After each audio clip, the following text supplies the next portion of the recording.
शिव पुराण कथा अध्याय 3। सौनक जी कहते हैं, महाभाग सूत जी, आप सर्वज्ञ हैं। महानते, आपके कृपा प्रसाद से मैं बारंबार कृतार्थ हुआ।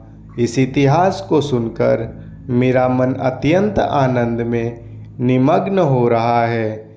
इसलिए आपसे अनुरोध है कि अब भगवान शिव में प्रेम बढ़ाने वाली शिव संबंधी और दूसरी कथाओं का वर्णन कीजिए। फिर सूत जी कहते हैं, सौनक सुनो, मैं तुम्हारे सामने गोपनीय कथा वस्तु का भी वर्णन करूँगा, क्योंकि तुम शिव भक्तों में अग्रणीय तथा वेदों में श्रेष्ठ हो। समुद्र के निकटवर्ती प्रदेशों में वास्कल नामक एक गांव है, जहां वैदिक धर्म से विमुख महापापी द्विज निवास करते हैं। वे सभी बड़े दुष्ट हैं, किसानी करते हैं और भांति भांति प्रकार के अस्त्र शस्त्र रखते हैं। वे उन सब को इस बात की बिल्कुल आभास नहीं है कि ज्ञान, वैराग्य तथा सधर्म का सेवन ही मनुष्य के लिए परम पुरुषार्थ है। वे सभी पशु बुद्धि वाले हैं। जिस स्थान के द्विज ऐसे बुद्धि वाले हो, वहाँ के अन्य वर्ण के बारे में क्या कहा जाए। अन्य वर्ण के लोग भी उन्हीं की भांति विचार रखने वाले स्वधर्म विमुख एवं खल हैं।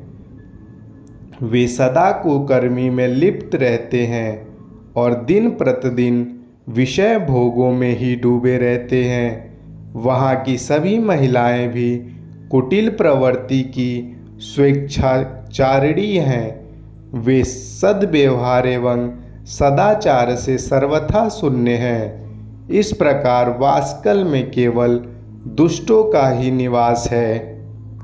उस वास्कल नामक ग्राम में किसी समय एक विंदुक नामक ब्राह्मण रहा करता था। वह दुरात्मा, महापापी और बड़ा ही अधर्मी था।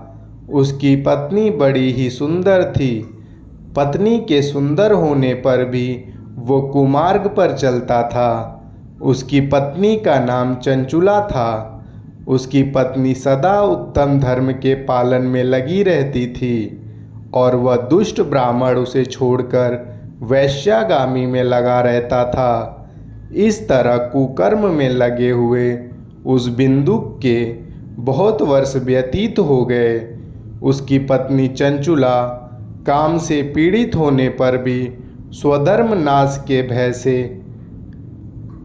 कलेश सहकर भी दीर्घ काल तक धर्म से भ्रष्ट नहीं हुई।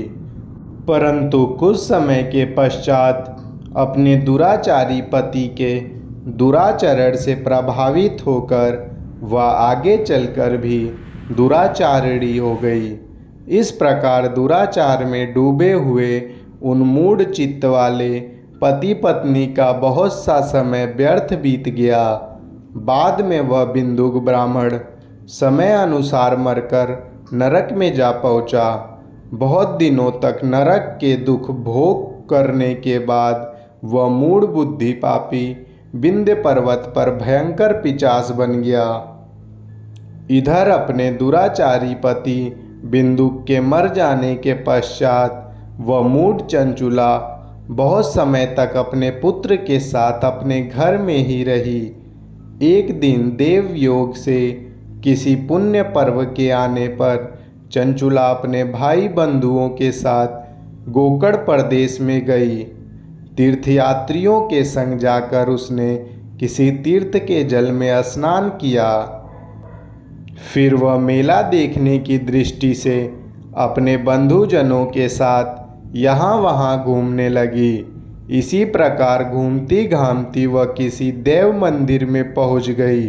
वहाँ देव मंदिर में उसने एक देवज्ञ ब्राह्मण के मुख से भगवान शिव की परम पवित्र एवं मंगलकारिणी उत्तम पौराणिक कथा सुनी। कथावाचक ब्राह्मण कह रहे थे कि जो स्त्री पुरुष के साथ व्यभिचार करती है वह मरने के बाद यमलोक जाती है। तब यमराज के दूत उनको लोहे की सलाखों से तपाते हैं। ब्राह्मण के मुख से ये वैराग्य बढ़ाने वाली कथा सुनकर चंचुला भय से व्याकुल होकर वहाँ पर कांपने लगी।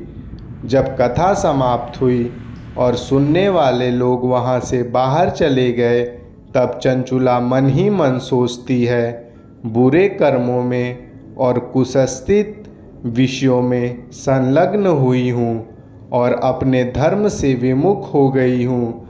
हाय, न जाने किस किस कष्टदायक दुर्गति में मुझे पड़ना पड़ेगा और वहाँ कौन कौन पुरुष कुमार्ग में मन लगाने वाले मुझ पापनी का साथ देंगे। मृत्यु काल में उन भयंकर यमदूतों को मैं कैसे देखूंगी, जब वे बलपूर्वक मेरे गले में फंदे डालकर मुझे बांधेंगे, तब मैं अपना धीरज कैसे धारण कर सकूंगी।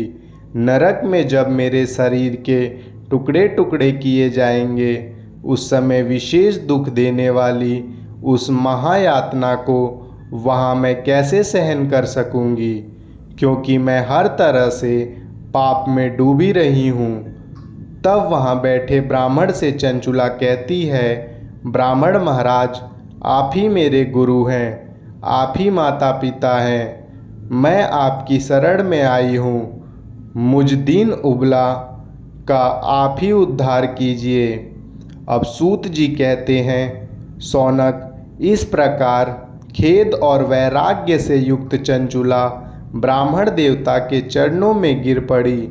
तब उन बुद्धिमान ब्राह्मण ने उसे कृपापूर्वक उठाया और इस प्रकार कहा, जो कि अध्याय 4 में दिया गया है।